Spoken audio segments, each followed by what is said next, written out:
Let's do it. All right. Unfortunately for Warner Brothers, Justice League surely had some serious pressure on it, with Batman vs. Superman: Dawn of Justice being largely bashed as the worst superhero blockbuster in film history. Zack Snyder and company had to get back on their feet and press on, and the result is no disappointment at all. Justice League is a far-out sequel, bringing together a team of amiable superheroes when an all-powerful being breaks into this world with the intentions of, what else? Bringing it to its knees. It's time for Batman to negotiate with the other superheroes to take on the villain. But they don't stand a chance without Superman. So will he wake up on the wrong side of the grave? The answer is well done, as we briefly fear that the Man of Steel and the Caped Crusader may very well feud a bit longer. Or will they? Granted, the villain is a bit one-dimensional, being simply the bad guy but not much of a character otherwise. But this is a quibble, because he and his insectoid army do pose a more epic threat than Jesse Eisenberg's hyped up, obnoxious, smart-alecky Lex Luthor from the previous movie. Still, look for him after the credits. A big win for Justice League is the developing camaraderie between the Superfriends. They, of course, have their conflicts and disagreements early on, but they know who the enemy is, and each superhero stands out among the rest. And each of them has a distinct personality. Jason Momoa makes for an admirably imposing, kind of cool dude slang spouting Aquaman with just enough swagger to stay this side of being obnoxious.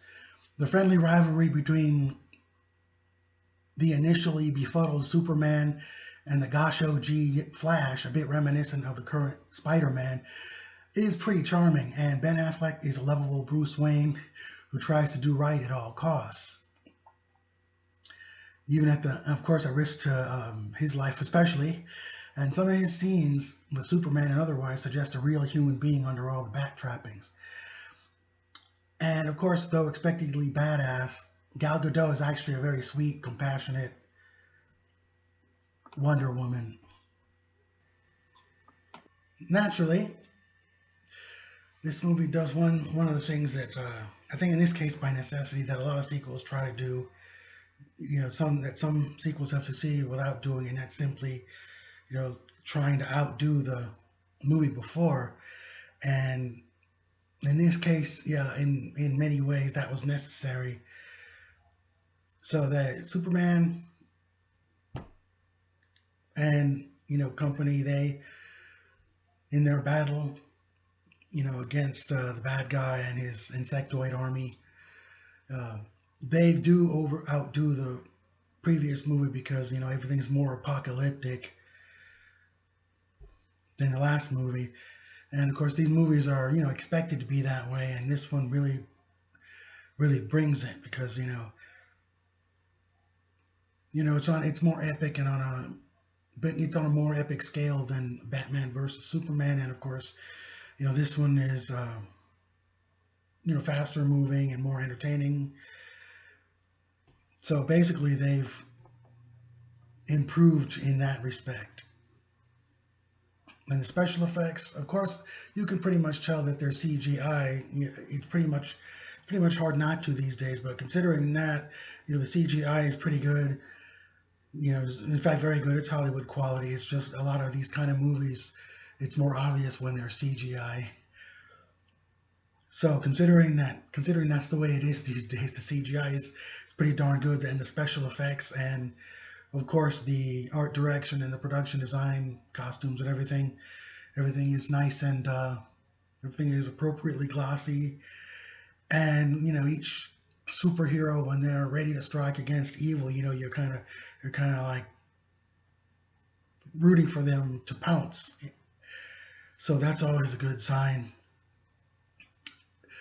Reportedly, this movie has made disappointing box office, but it's pretty obvious that it didn't flop as bad, at least in this country, as Kingsman: The Golden Circle, which is at least which is, you know, I would say of comparable quality. Of course, this movie doesn't try to be all offensive and all that. You know, that's as far as superhero movies that are that way. Deadpool pretty much had that nailed. But you know, just for a good time, just for, you know, a good time, and one of the better DC movies.